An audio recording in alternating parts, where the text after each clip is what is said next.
By Mike Eckel, our FERL, statements from the Kremlin and the White House last weekend about thwarting a purported terrorist attack in St. Petersburg seemed to suggest that the United States and Russia were entering a new era of comity and cooperation. That's not the case by a long shot, judging by the countervailing indications from the White House's new national security strategy, the aisles of Congress, and the State Department, among others. The Kremlin has suggested as much too, most recently on December 20 when President Vladimir Putin's spokesman said Russia was working on and taking active measures aimed at defending our interests against a backdrop of possible new restrictive actions and sanctions by unnamed countries. Within much of the Washington foreign policy establishment, and among many members of Congress, the hardening line toward Russia is welcome in light of U.S. intelligence warnings that Moscow tried to interfere in the 2016 presidential election. But the contrast with U.S. President Donald Trump's repeated calls for greater cooperation with Moscow makes the tough talk coming from policy officials all the more striking. I am surprised by how tough the language is toward Russia, because while it reflects where a lot of the foreign policy establishment is, it clearly doesn't reflect where the president is or has been, says Richard Haass, a former special assistant to President George H.W.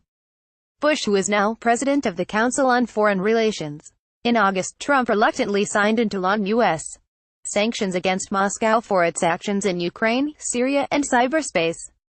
Senior administration officials have recently accused Russia of offenses from seeking to cause crises of confidence in the West to abrogating a key Cold War treaty. Such concerns were underscored by the national security strategy issued by the U.S. President on December 18, which calls out Russia as a revisionist power, seeking to undermine the legitimacy of democracies. Cooperation or confrontation? Throughout his campaign and into the early months of his presidency, Trump repeatedly called for closer cooperation with Russia and Putin. The fight against international terrorism and Islamic State, militants in particular, is foremost among the areas Trump and his inner circle say Moscow and Washington should be working closely together. A nuclear-armed Pyongyang and resolving tensions on the Korean peninsula is another. There's been a consistently denying or a sanguine view about Russia and a tremendous optimism about Russia, Haass says. Trump has also repeatedly cast doubt on the U.S. intelligence consensus on Russian election meddling. But U.S. investigations into contacts and possible collusion between Trump campaign associates and Russians have dogged Trump's first year in office, efforts that he has decried as a witch hunt.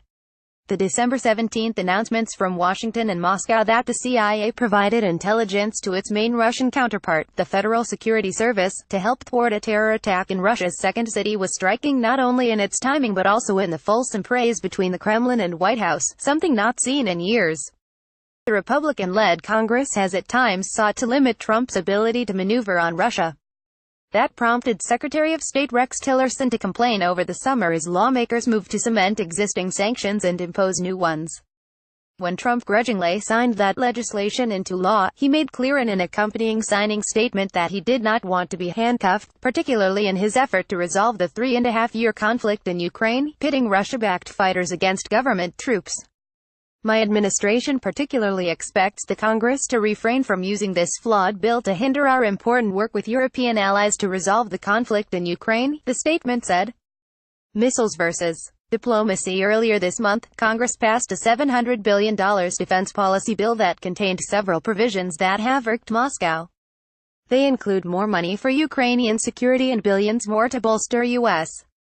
and NATO military deployments in Eastern Europe. There is also funding to develop a new ground-launched cruise missile in response to a missile that Washington says Russia has deployed in violation of the 1987 Intermediate-Range Nuclear Forces (INF) treaty. Trump again pushed back, saying those provisions could potentially dictate the position of the United States in external military and foreign affairs, and interfere with diplomacy. Moscow has said a major irritant in relations was the decision by Trump's predecessor, Barack Obama, in the final weeks of his presidency to seize 2 Russian diplomatic compounds near Washington and New York. The Russian Foreign Ministry repeatedly expressed hope for their return. Not only has that not happened, in August, the State Department ordered the closure of Russia's San Francisco consulate, which may have been an important site for Russian intelligence gathering. Russia continues aggressive behavior toward other regional neighbors by interfering in election processes and promoting non-democratic ideals.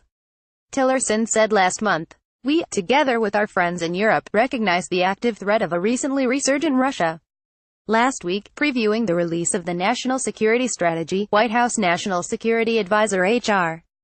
McMaster did not appear to be laying the groundwork for any softening in the administration's approach. Russia has pioneered new generation warfare that uses subversion and disinformation and propaganda using cyber tools, operating across multiple domains, that attempt to divide our communities within our nations and pit them against each other, and try to create crises of confidence, he said on December 12. Then this week, McMaster said that, "We have to counter Russia's destabilizing behavior and the sophisticated campaigns of propaganda and disinformation." However, in the speech to unveil his administration's 68-page national security strategy, Trump gave only passing mention of possible threats from Russia before turning to the topic of potential partnership with Moscow, says Thomas Wright, director of the Brookings Institute's Center on the United States and Europe.